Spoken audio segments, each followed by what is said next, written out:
No, diversity is not our strength. Like, look around.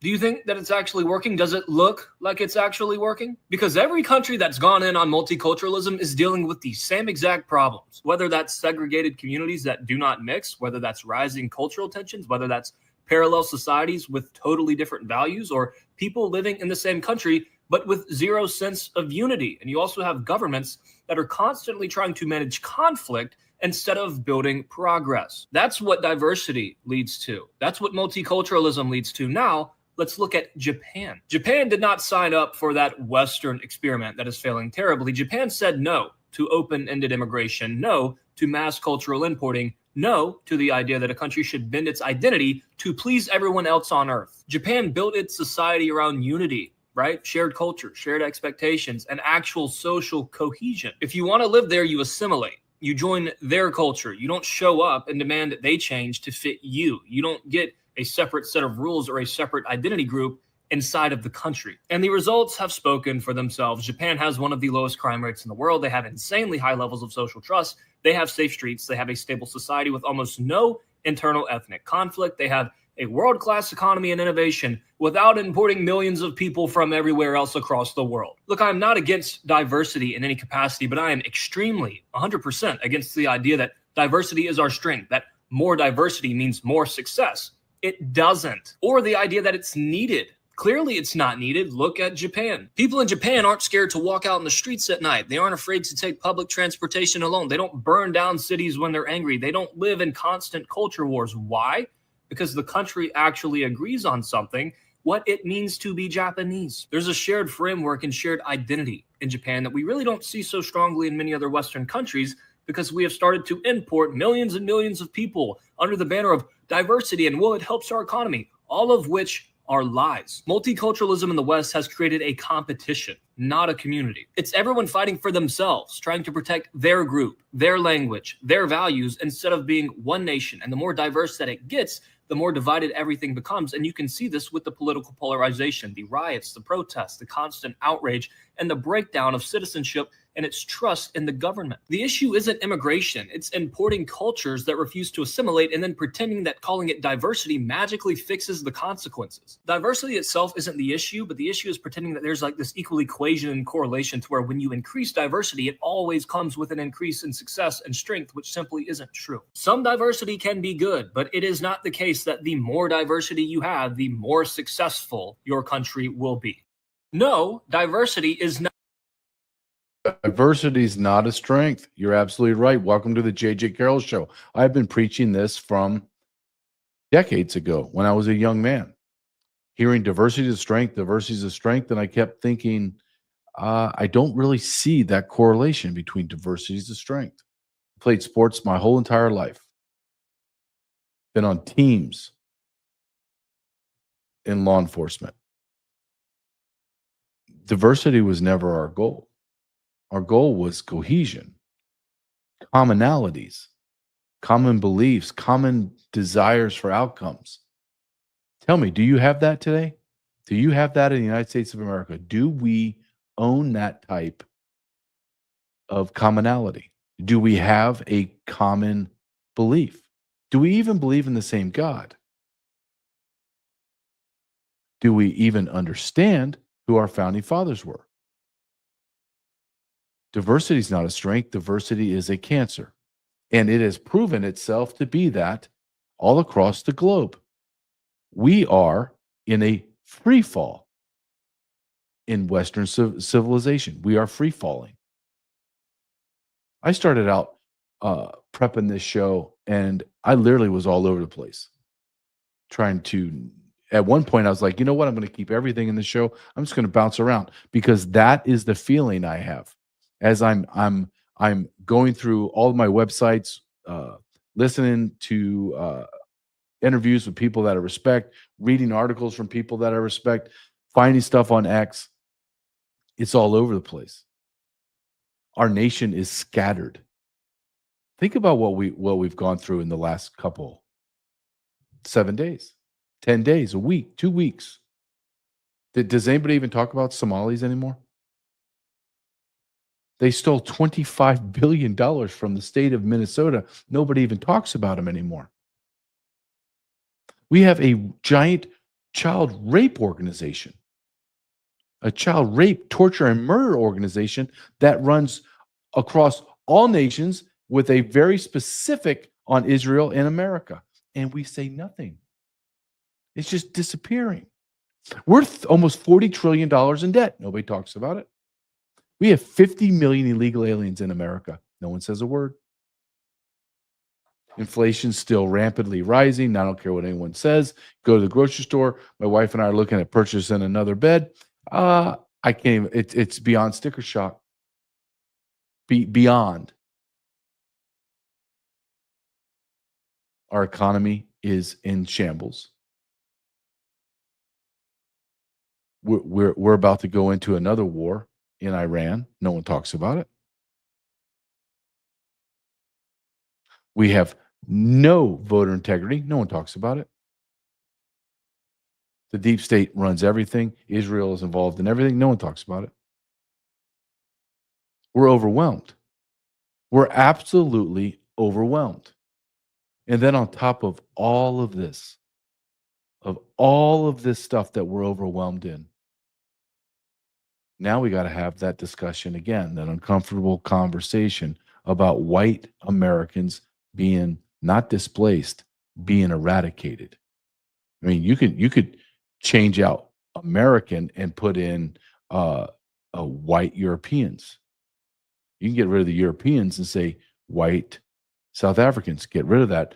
White New Zealanders. Get rid of that. White Canadians. Get rid of that. White Australians. Whites across the globe are being erased. And it's not just being erased, it's being facilitated, it's being encouraged, and then it's being applauded. It's being applauded. If I sat here and say, hey, man, the Hispanic population in America is being eradicated, isn't that great? Oh, you would be all over me. YouTube would give me multiple strikes. What if I said, hey, Black Americans are being eradicated? Isn't that amazing? Americans would be a better place. But it's okay for everyone to say whites, in particular white men, need to be eradicated from America. And my immediate reaction is go pound sand. Because without us, you live in absolute squalor and chaos. How do I know that? Well, I just have to look at the rest of the world. How long has the civilization's been going on in India, in sub-Saharan Africa? They don't even have running water. They don't have electricity. We've been in existence, 250 years? We have everything. The poorest of our poor live in 2-bedroom apartments with air conditioning, heating, refrigerator, microwaves. They have 3 meals a day. I mean, come on, give me a break. We're the greatest nation that's ever existed. And we're in free fall because we brought in third worlders into our country. And like that gentleman stated, the idea that diversity equals cohesion, that diversity equals success is you have to be a complete moron to believe that crap. You bring in people that are subhuman in their ability to think. They have no concept of written language, no concept of education, no concept of women's rights, no concepts of holding back their desires. Oh, that woman's beautiful. I'm going to rape her. Okay, I'm going to go rape her. Literally, that's what's happening. I mean, I played a short video yesterday on my show about 2 illegal aliens in North Carolina. 2 male illegal aliens break into a man's home, beat him to the point of almost death, and then they take turns raping him.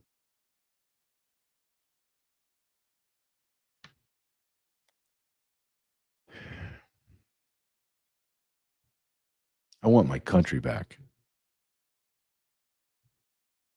And I know how it's going to have to come back. And everybody knows and no one wants to say it. Do I want violence and chaos and bloodshed? No, I don't want any of that. But the left and the elites and the people they've brought into this country are going to force it. They're going to force it upon us, and we're going to have to act. Let me just put up this graph, excuse me.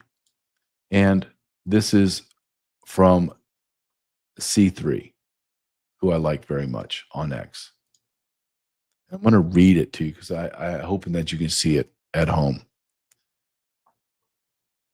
Percentage of U.S. births to foreign-born mothers. 1980s, 6.5%. That's too high on its own. Decade later, almost doubles. Decade later, 50%. Decade later, about 30%. 2020, it's 22.6%. Projected, the numbers aren't in yet, is almost 1 in 4. Do you understand what I'm just showing you here? 1 in 4 births are to non-Americans. 1 in 4. And I'm going to say this, that 1 in 4, I believe, is very, very conservative. I would feel confident to be able to go 1 in 3 after the 4 years that Joe Biden brought in 30 million savages.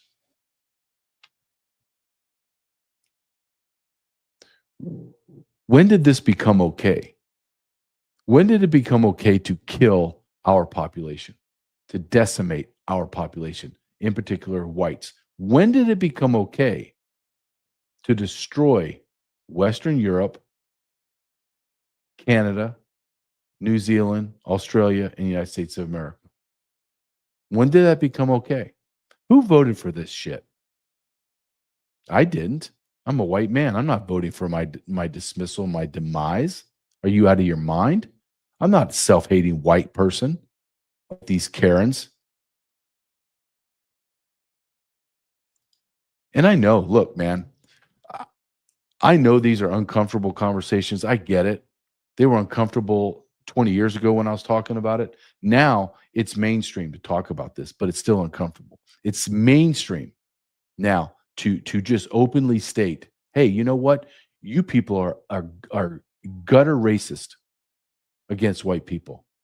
We imported people to hate us. Think about that. Not only did we import them to hate us, we pay for their lifestyle to hate us. Do you know where the vast majority of all tax money comes from? White males. We're paying for our suicide.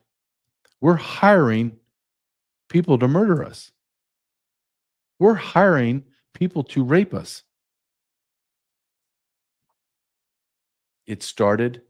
All of this started because of the white Christian man.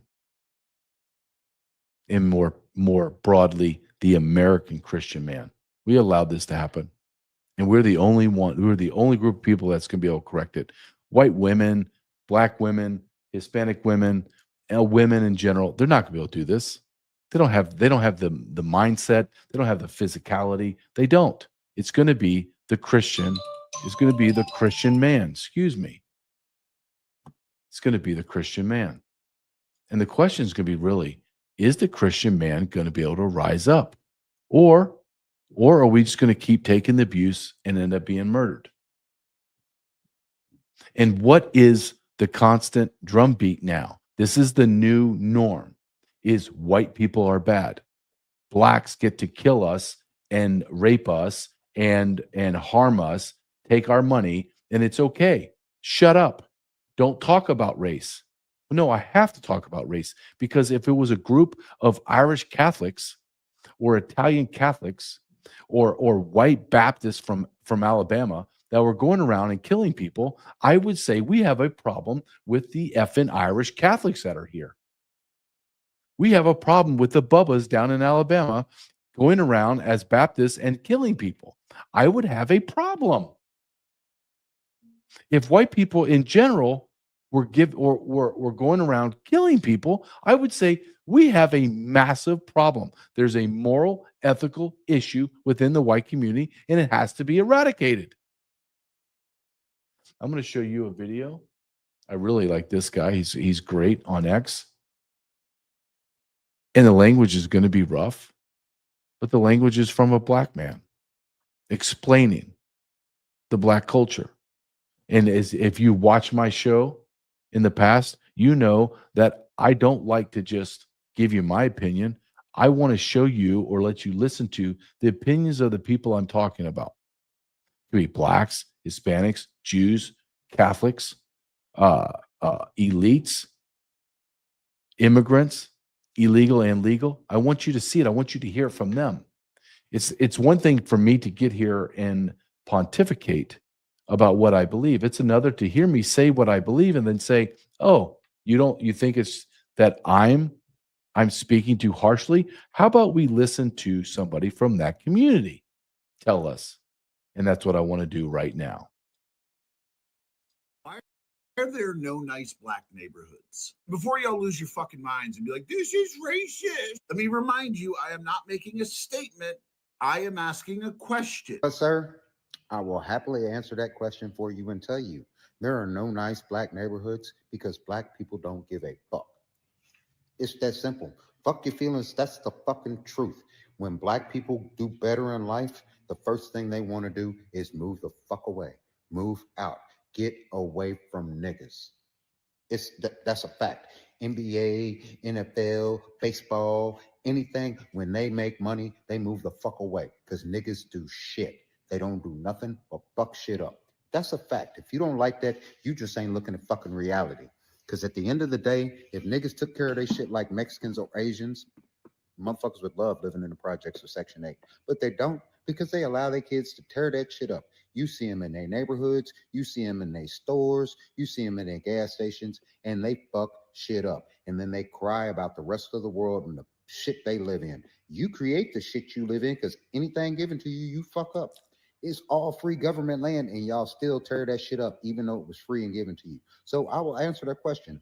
There are no nice black neighborhoods because black people fuck that shit up. Black people move off to nice white neighborhoods where they can be comfortable and ain't got to deal with a bunch of niggas.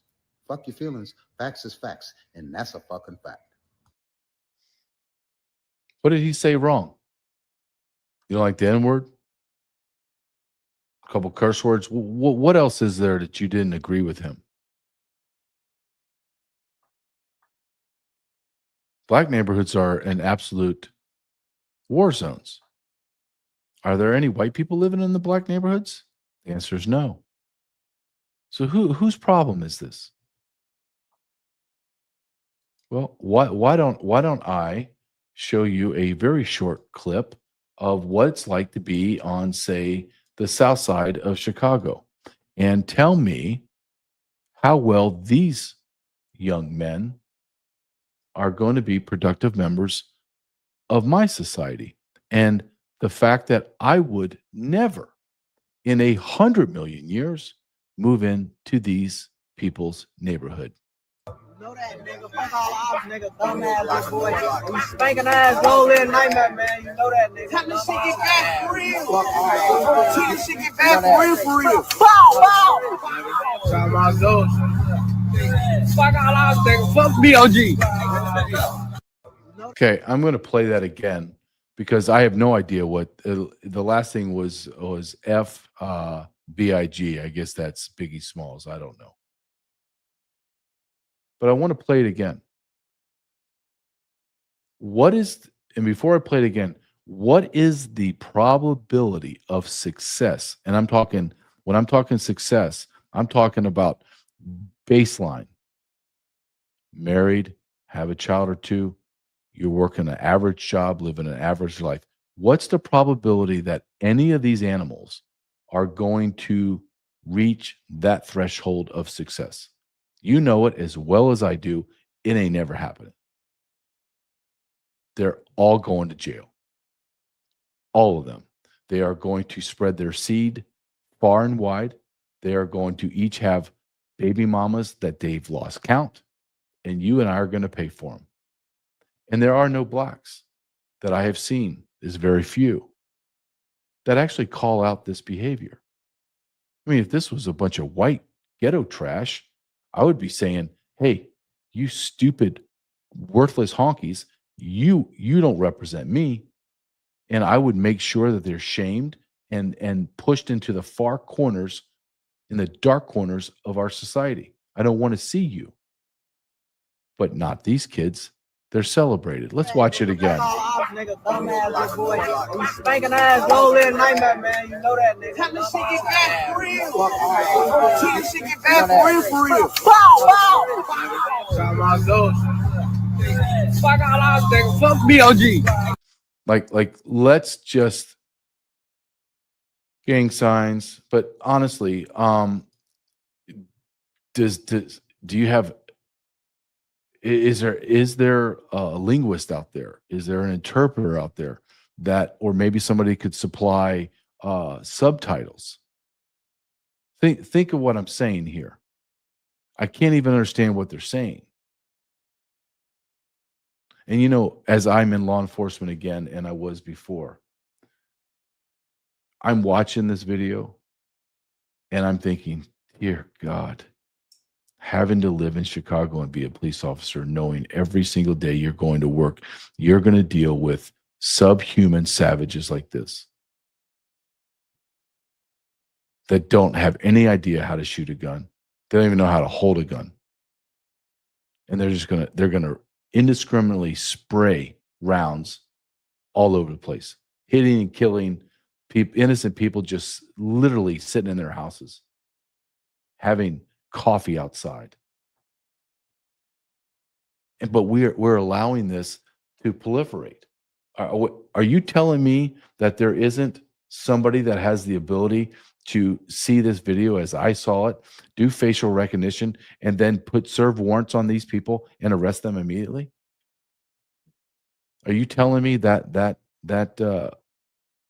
firearm they had, that those were legal magazines?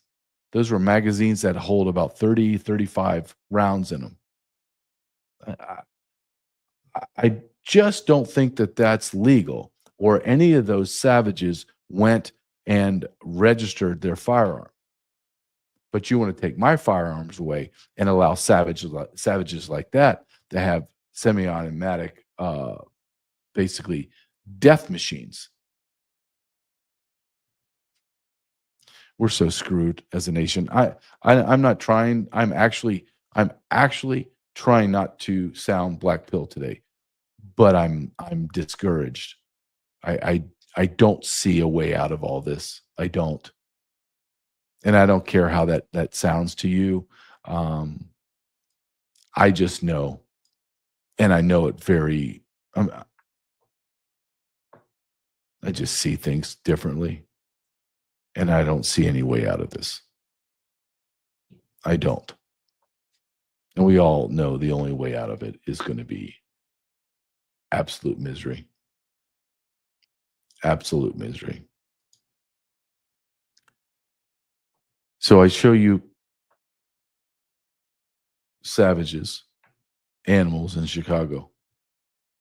And what is everyone focusing on? And I mean, focusing on for the last probably 10 years, but really hyper-focused the last several years. And that would be how bad white men are. White men built this nation, but white men are bad, right? We have to eradicate them. A DEI. Here's a professor at Kent State. This is not going anywhere. Why is Kent State not being all federal grants removed from Kent State? Well, because we're a gutless nation. We're a nation with no law and no order. Let's listen to how whitey's the problem. More specifically, white men are the problem. One thing I could say about Kent State University and our teacher ed program, they're all about diversity, equity, inclusion. Their thing is anti-higher education, anti-public education. So that's what they're trying to come. They want to keep the white men in power, and they want to come and try to overtake. Oh, I know. Public Trust me, I know. I'm walking away from that. You told our investigator that it's all about keeping the white man in power and the white man wants to take over education. Is that true? Okay. One thing I could say about Kent State. I need to play this again because this is very important. Not only is she's a vile human being, and she's a Karen, but I'm going to bring it all the way to the end. Is if you didn't know or listen to her speak, would you think as she walks away, What is her sex? Let me just play this Diversity in our out. Hold on. You told our investigator that it's all about keeping. Is that a man? Is that a man? Or is that a white woman? Come on, let's be honest with me. The white man in power. Look at that. And the white man wants to take over education. That's a dude. Is that true? That's a dude. I don't care. I don't care if she's a woman or a dude. I'm just saying we have so much sexual perversion. And it has become the root of all of our problems. All the transgender, all the freaks, all the DEI, they're all the same. They're the same effing people. All of them. They're all sexual freaks. They are all almost asexual. They're vile, like there's no sexuality, there's no kindness, no prettiness, no softness. It's all disgusting. All of it. All the DEI, all the anti-white, all the LGBTQ, all that I'm taking my breast off, I'm going to remove my testicles, all of those people. It's just grotesque. They're grotesque, vile human beings. And we have to talk like this because those vile, grotesque human beings have destroyed our nation. That I have to have or had to have and continue to have conversations with my son about the LGBTQ XYZ insanity. My father never talked to me about men wearing dresses. My father never had to tell me, hey, JJ, let's you need to be very aware of these type of sexual predators. We never had these discussions. Why? Because those freaks were put in closets and those closets were locked. They were called insane asylums. But we don't have any insane asylums now. What do we have? We just have cheerleading for mental illness. Damn it, America. Damn it, America. Look what we've become. But let's blame the white man. Well, I'm telling you, there are enormous amounts of white men like me that we're not going to take your shit. We're not going to listen to you. We're not going to talk. We're not going to allow you to get by. Here's someone that is, you want to talk about being vile? You want to talk about being grotesque? Well, hell, you can't get more than this. Listen to this Epstein pedophile. We haven't gotten to the more perfect union, and we fought a civil war over part of it. And people have been protesting, for hundreds of years things. Okay, hundreds of years. We have not been protesting for hundreds of years, you fat, disgusting beast. We haven't been protesting for hundreds of years. This is a phenomenon. This is an anomaly in history, in our history. We were cruising along at a pretty good clip about till the 1900s. Then you began to steal all our money. You were run by pedophilia, wars. I hate to even listen to this screechy bitch, but let's go ahead and finish it. Things were not as they should be, given our ideals and how we should be moving toward them. So I think that's what makes us so special as a country. And the idea that you could turn the clock back and try to recreate a world that never was, dominated by, let's say it, white men of a certain persuasion, a certain religion, a certain point of view, a certain ideology. Well, sweetheart, those are called white Christian men. Straight, not homosexual, not men wearing dresses. And our country was run great. And there was a thing called the American dream that was attainable by everyone. Not anymore. It's unattainable. You have young men and women not getting married, living in their parents' basement until their 30s. Why? Because of people like you vile creature.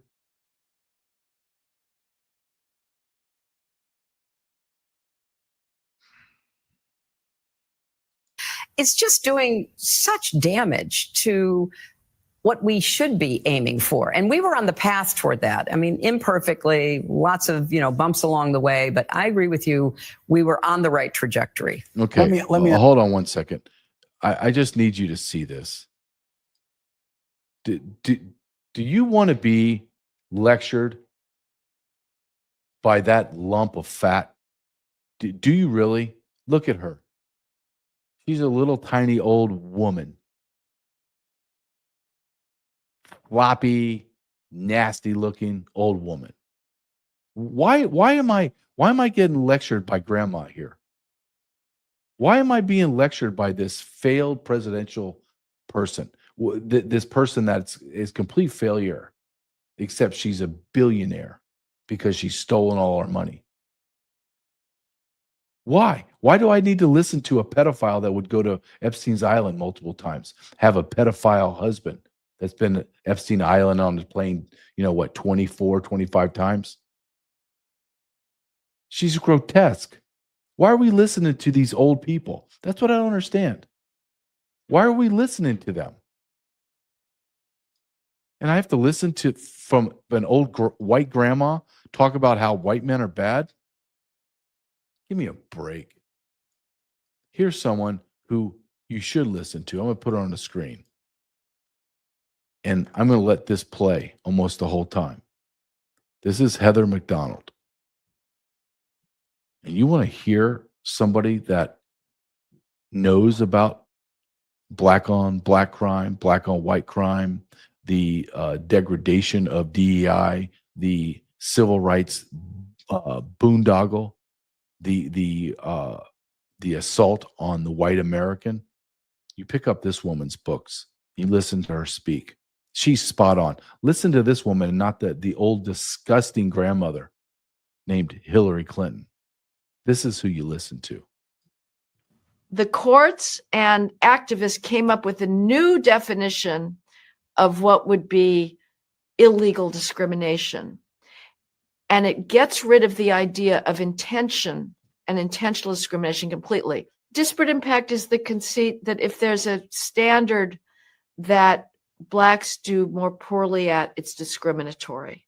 So if you have a certain expectation of reading level or math skills to qualify to be a teacher, to be a firefighter, to be a police officer, and a employer administers a test and Blacks do more poorly on that, that's a racist test. Instead of meeting the standard, our response is to throw out the standard. And the employer is not racist. You don't have to show that the employer wants to discriminate against Blacks. The employer just wants a qualified workforce. But if he has used some kind of standard that means that there are less Blacks qualifying, that then becomes something that violates civil rights. I'll give you an example right out of the Biden administration. Maryland State Police hoping to settle a U.S. Justice Department investigation into its alleged racial discrimination by paying almost $3 million. The Maryland State Police wanted to make sure that the state troopers could read at a very basic level, because as a police officer, you're going to need to write police reports. You're going to need to understand the patrol guide. You're going to need some level of dealing with written language and being able to read and write. Very minimal level. So the Maryland State Police had a written exam. And this is the type of question, 4 very simple paragraphs written at like maybe a 3rd grade level that discussed theft from libraries in the United States. And then followed up a true or false question. Is theft a problem in U.S. libraries? Just reading comprehension. Have you been able to understand this 4-paragraph passage? Well, this test, and the questions were all at that level of simplicity, had what's known as a disparate impact on Black applicants to be Maryland State Troopers. Black applicants failed the test at higher rates than whites. The Maryland State Troopers didn't intend to exclude Black state troopers. Racism had nothing to do with it. It was a colorblind, neutral test of skills. But because it had a disparate impact on Black applicants and disqualified more Black applicants, the Biden Justice Department brought a suit against the Maryland State Police for having a discriminatory test. Hiring tests that unfairly and unlawfully excluded them from employment. This is ridiculous. Taxpayers should not be on the hook for this. It was not a racist department. Disparate impact means that an institution can be completely colorblind. It can want to have as many different races as possible. But if it has a standard that it's colorblind, meritocratic, but that Blacks do poorly on, you got to throw out the standard. And it's not just sort of public service jobs like policing. Our taxpayers in New York recently paid out $2 billion in damages because the exam for licensing teachers in New York State, which I can tell you went through decades of being dumbed down to proleptically avoid disparate impact. Blacks still didn't do as well on it. And so a court decided, even though you've spent decades throwing out every question on this exam that has too wide a racial divergence, you still didn't have the same proportion of Black applicants passing as white applicants. We're going to throw out the exam. And you, New York taxpayers, are liable for $2 billion. Disparate impact is our greatest weapon against merit. It is the greatest weapon against excellence.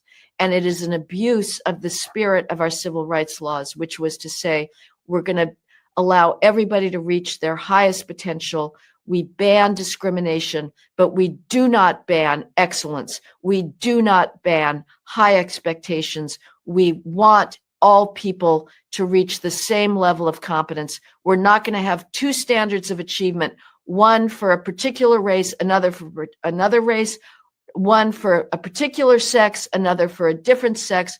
We are going to have a single level of excellence in this society, and that is how we're going to move forward. Heather McDonald, I love her writings. I love the way she speaks. She's unapologetic, and she's right. What's happened to America is we don't have a one level of excellence. We have, the Blacks. We need to dumb it down because they're dumb. That's what they're saying. Hispanics are a little smarter, but we're going to dumb it down for them. The Asians are a little above the whites, so we won't do anything, but we'll still hamstring them in order to get into school. And then the white men, they're just going to have to be on the back burner. Wait a minute. I'm more qualified than these people. I have better test scores than these people. I have better performance reviews from these people. Yeah, but you can't get promoted because you're white. You think that's absurd? You think I'm making that up? In the United States Border Patrol, we had something called the Potter decision because not enough Blacks were being promoted in the United States Border Patrol, even though that they were less than like 1% of the population in the United States Border Patrol. They weren't represented in management. So we had to create, literally before we had really big computers, we would get on our hot board. That's where the gentleman would stand in front of the supervisor, or the watch commander would stand in front of the agents at the podium and read off the schedule, read off things that we're going to work on, intelligence that we receive for the night shift. And on there would be the openings for promotion. And they would read it. Okay, this is a Potter decisions. No whites allowed to apply. I remember my first time I heard that, I kind of looked around like, what did he just say? And when we all cleared for muster, I walked up when everyone, I was kind of new, and I was like, okay, I don't even know if I can go up here, but hell, I got to see this. And sure enough, no whites applied. Blacks only. Where the hell am I living? And that was one of the very first times that I got my taste of, you're white, you're going to have to step down and let people that are inferior to you in ability and intellect, knowledge, get promoted. And those people that do not have the abilities you do are now going to be your boss. Why? Because we have this phantom equality. Equality is a lie, like diversity. You either have ability or you don't. You either have work ethic or you don't. But we were given people that didn't even have to try. They were just given promotions. This has happened all across America. That's why America is not the greatest nation. It's not the shiny city on the hill, because we let the people that are the least qualified into positions of power and authority, because we have to be, I don't know, equal? No, we have to destroy America. And how do you destroy it? You destroy it on multiple fronts. You destroy it through demographic upheaval. You destroy it through no law and order. You destroy it through promoting and elevating the dumbest people in our society to the highest positions, and therefore demoralizing you, feeling hopeless. Yeah, that's what we do.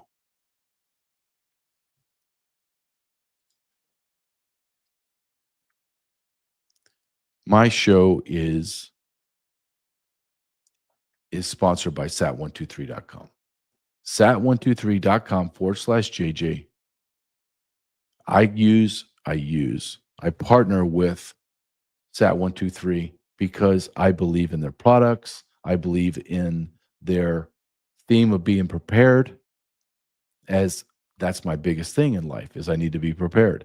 Financially, I need to be prepared for my family as we go into retirement. I need to be prepared to be a good father and have time with my son and have time with my wife. And I need to be prepared to protect them at all cost. I need to protect them when I'm not there. I need to have communication with them when everyone else can't have communication with anyone. How do I do that? I have sat phones.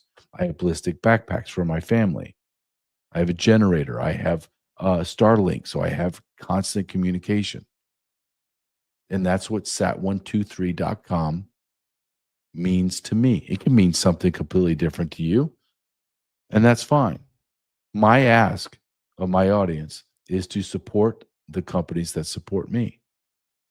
And I'm not telling you to go support Sat123 and they suck. I'm saying they're excellent. My ask is that you just go to their website. That's it. I don't ask anything else. I know it'll take care of itself from there. Go to sat123.com/JJ. I want to go right off of Miss McDonald, who I am a huge fan. I have been a fan of hers probably for 15 years.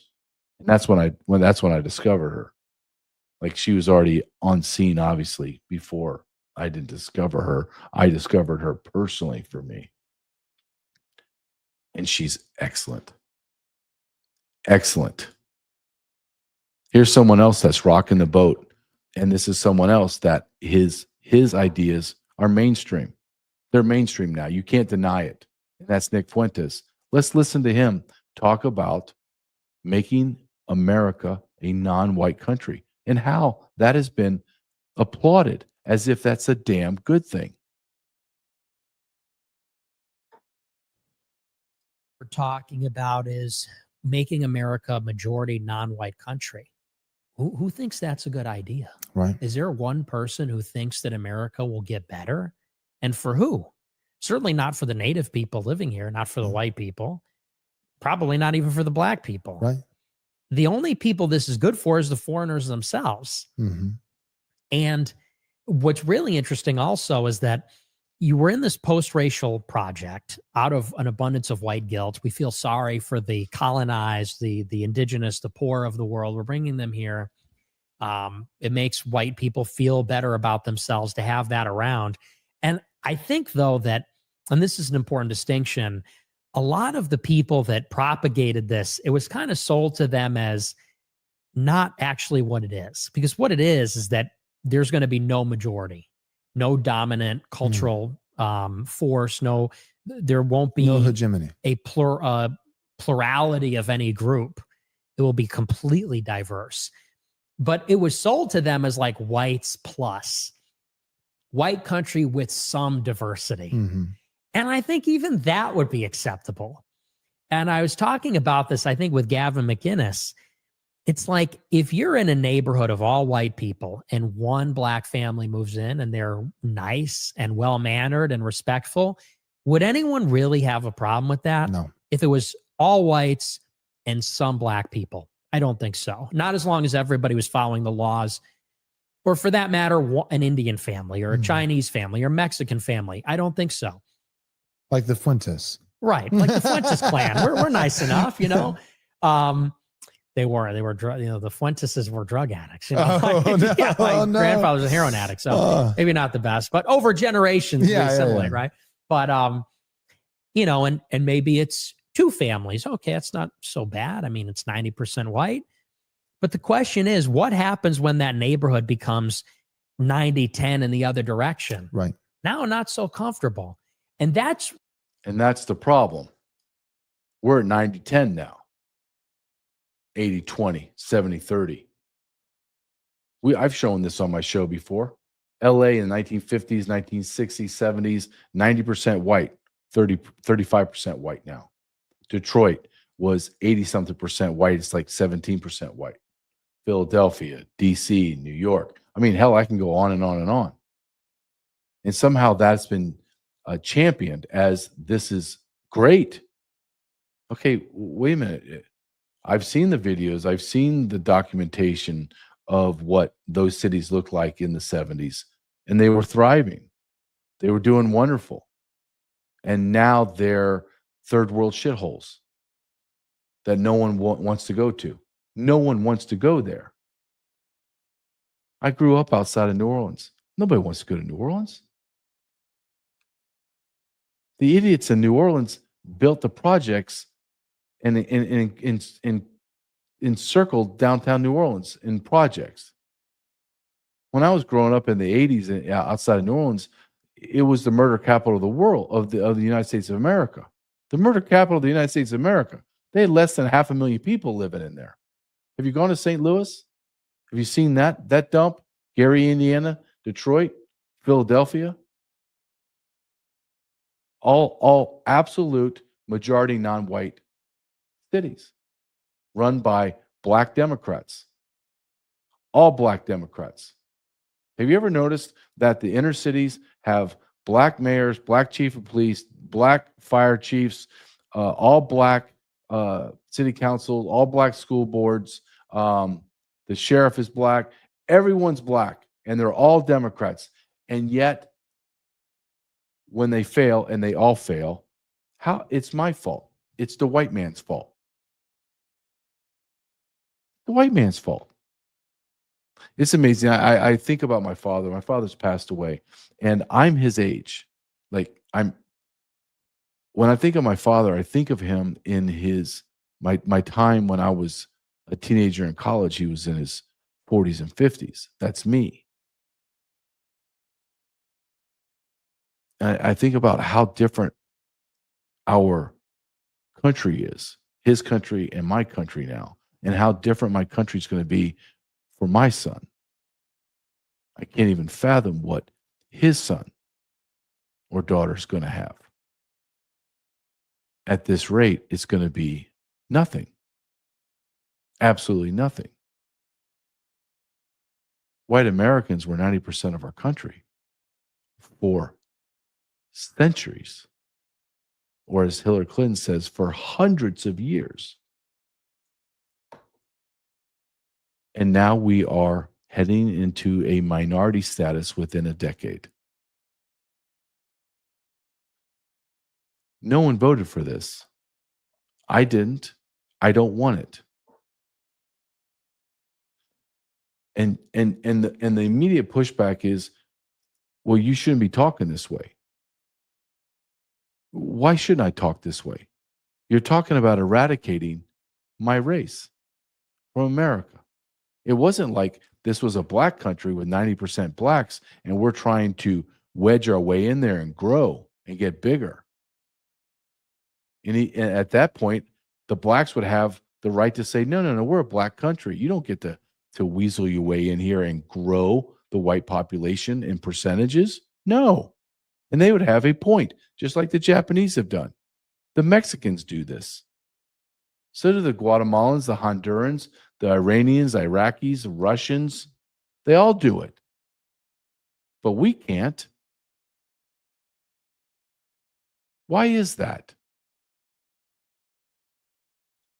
And we're fighting our own kind because the gutless white men and their very masculine, overpowering white Karens are selling us down the road. And I have a right as a white man to say, hey, you know what?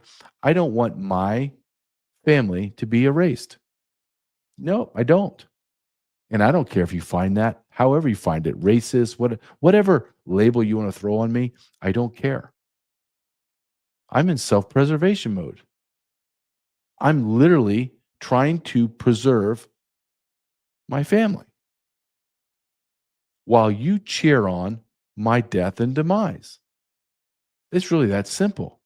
So if you ever think I'm going to apologize, if you ever think that I'm going to bend a knee, you can go pound sand. It ain't going to happen. Ever.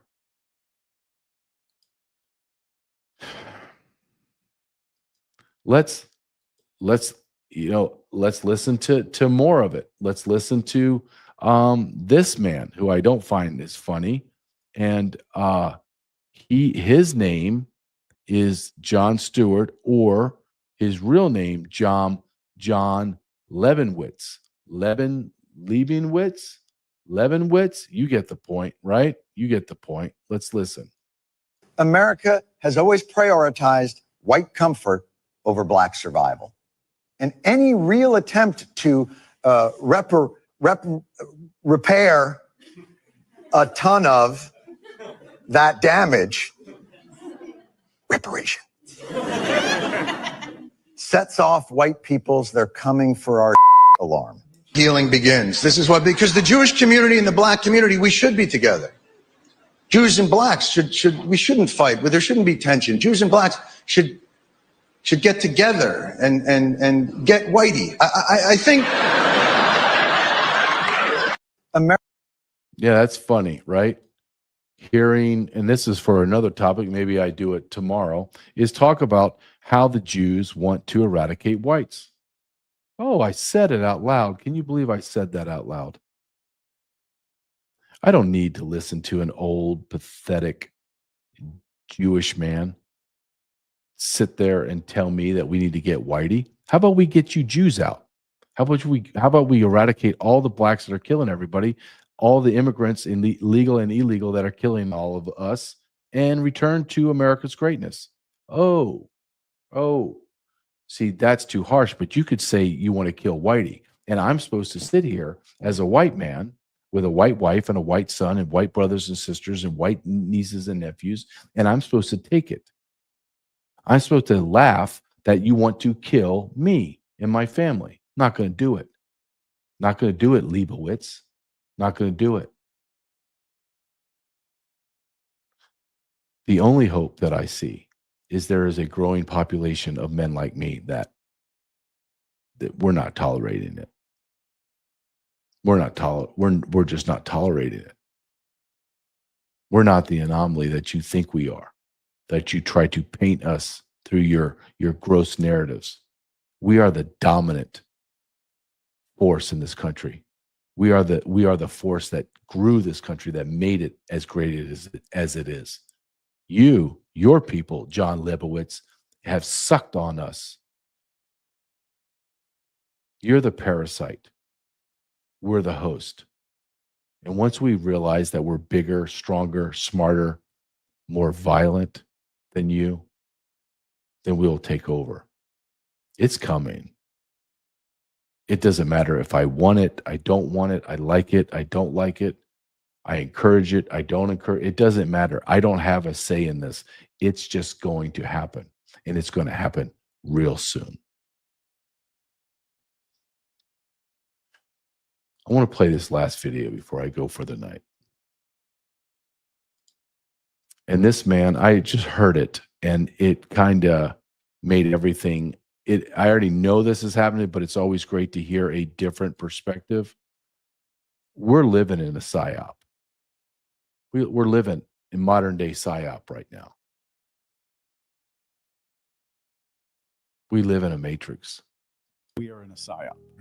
1,000%. We are in a big time psyop. I think the powers that be, and this, I've never said this out loud, at least on the internet before, but I think the powers that be are trying to speed up a timeline that was made to take another 60, 70 years because they don't have that time to be around for it.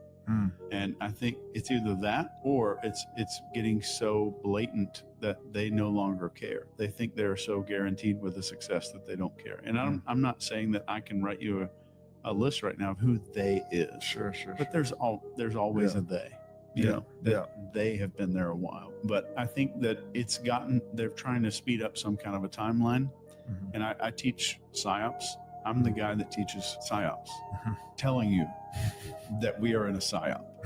1,000%. We are in a big time psyop. And that does not mean that I have some kind of x-ray vision and I can see the puppet masters up above the stage. I'm not saying I don't research that stuff. Right. But I do research these techniques, and they're definitely here. And it looks like this is the same process that's happened all over the world where psyops were sped up and weren't allowed to mature before the next phase began. And I think people are saying, well, this is bonkers or this is ridiculous, just crazy. Like it's just in your face. Yeah. It's from the left, from the right, from everywhere. Yeah. And it has nothing to do with left or right.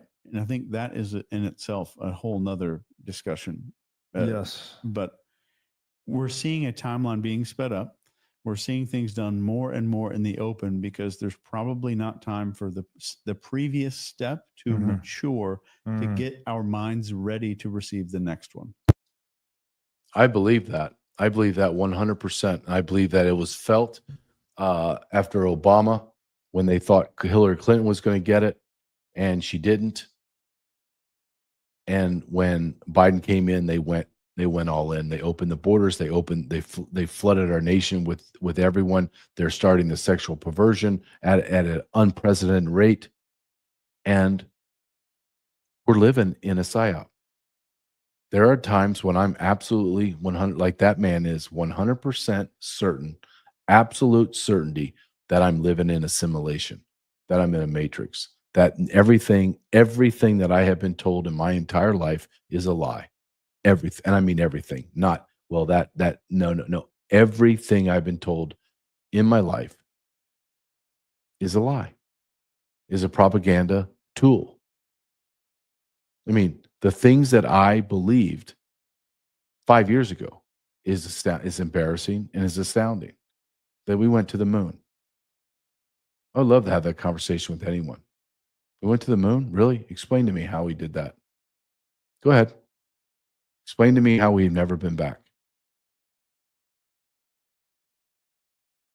Explain to me how Jesus is an effeminate, blonde hair, blue-eyed, soft skin, LGBTQ freak when he lived in the Middle East and walked over 20,000 miles, documented in the Bible, 20,000 miles. No, that man and God would have been very leathery, dark skin, long hair, wiry, very muscular, and powerful. Isn't that a different Jesus to look at versus, oh, I can do whatever I want. He's soft. He doesn't even have a muscle, to a guy that's been out there in the wilderness, in the wild, and is tough as nails. Totally different perspective on committing sin and not listening and not following the 10 Commandments. We live in a psyop, and you must. Not you should, or you should maybe think about this. No, you need to question everything, everybody. Remember Ronald Reagan? Trust but verify? No. Trust no one and verify everything, because everything you have been told in your entire life to include diversity, equity, inclusion has been a lie.